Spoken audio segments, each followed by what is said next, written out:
From NBC News, this is Today with Lester Holt and Jenna Wolfe, live from Studio 1A in Rockefeller Plaza.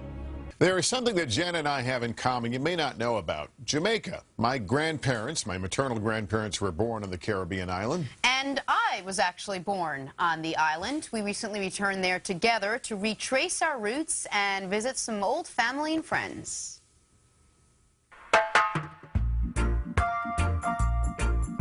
For centuries, Jamaica has been calling. One love, one heart, let's get together and feel alright. From European settlers to today's American tourists, which if you didn't know any better, you might have mistaken Jenna and me for.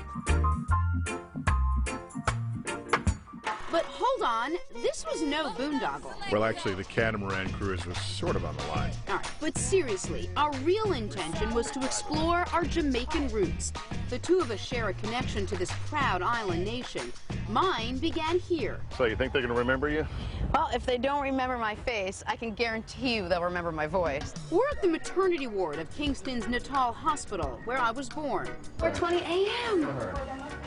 Sheila Greenfeld, baby Wolfeld, baby Wolfeld. That was me. This is so great. Does that say normal? Yes. Normal. It says normal. It's all written right there. That you were normal. That I was normal, contrary to what a lot of things You're a I've real been Jamaican. told. You're a real Jamaican. Well, I have no birth claim to the island. However, my maternal grandparents were born, raised, and married in Jamaica. 6 years ago, I made my first journey here with my American-born mother. So this is where your mother grew up? Yes. That's the house. On that trip, we traveled to rural Manchester on our own emotional journey of discovery. Never thought I'd see it. I didn't even know it was still here.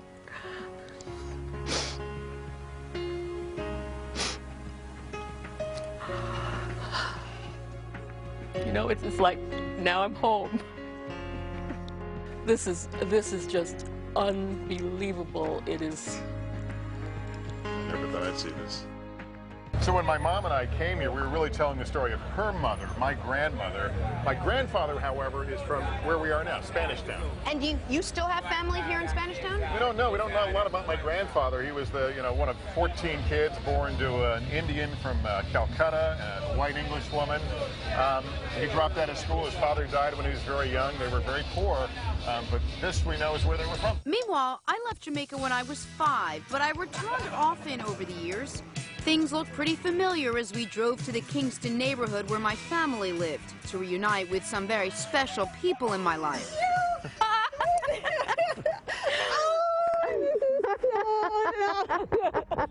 Nyla DeAndrea, back in my toddling days, a neighbor and second mom who last saw me when I looked like this and when I had a vastly different personality.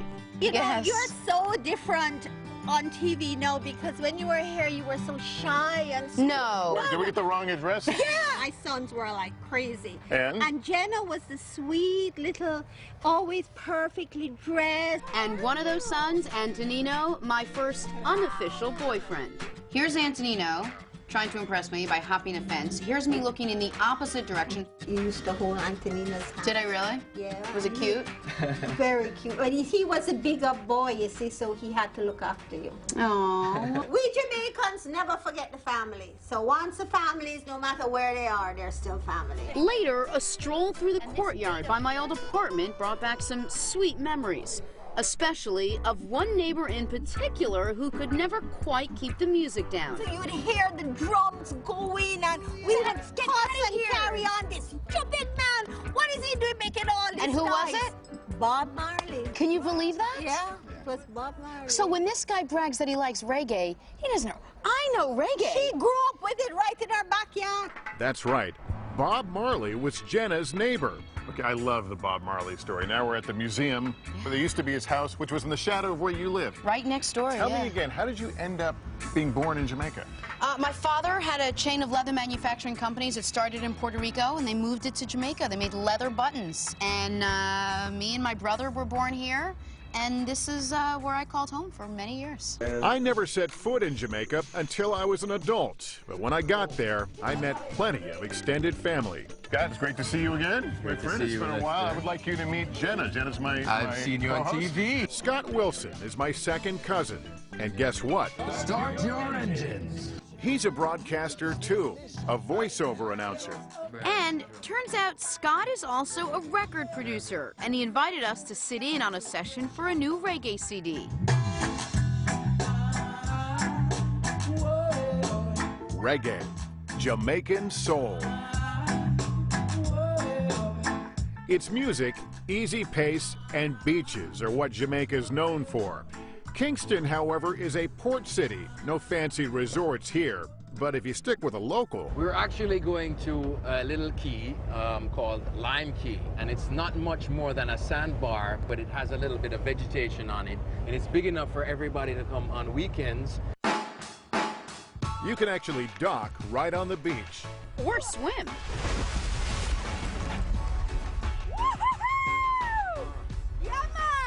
And it was a great place for Scott and me to reflect and reconnect. Jamaica's a lot smaller, so everything is more intense, yeah?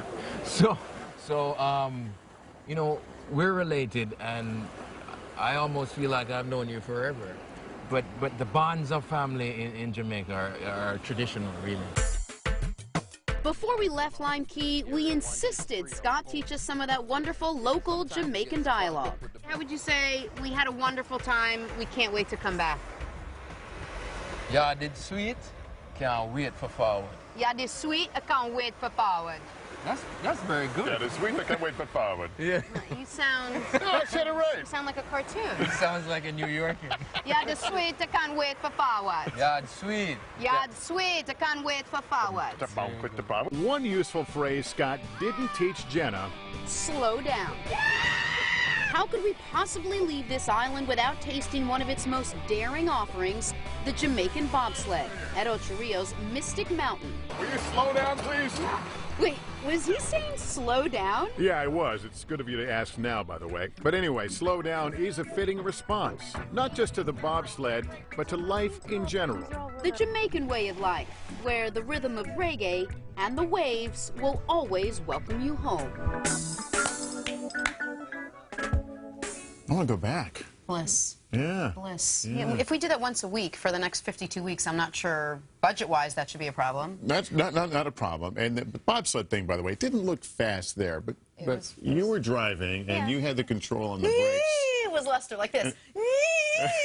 And apparently you weren't aware that there were actually braking mechanisms. No brakes. Can we also thank Robert Ciradon and Kim Cornett, our producers there, Bill and Tunji, who did great jobs with us shooting. That's me. That's... Back in your shy period. Back when I was super shy, and I wore long dresses, apparently, because that was fancy back then. But you know what? Even folks that you're not related to, there is a welcome home quality to Jamaica. I mean, people are warm, they're embracing. And their way of life is so peaceful and so still that everything is airy, everything is laid back and easy, just smile, and it'll all just sort of fall off your shoulders. We just paved the way for another paid trip there. Just like New York City. All right. Just ahead, as America's Got Talent gets ready to crown its newest star, I go backstage to talk to some of the hottest acts and the two Howards who helped make or break their dreams. It's coming up. But first, these messages.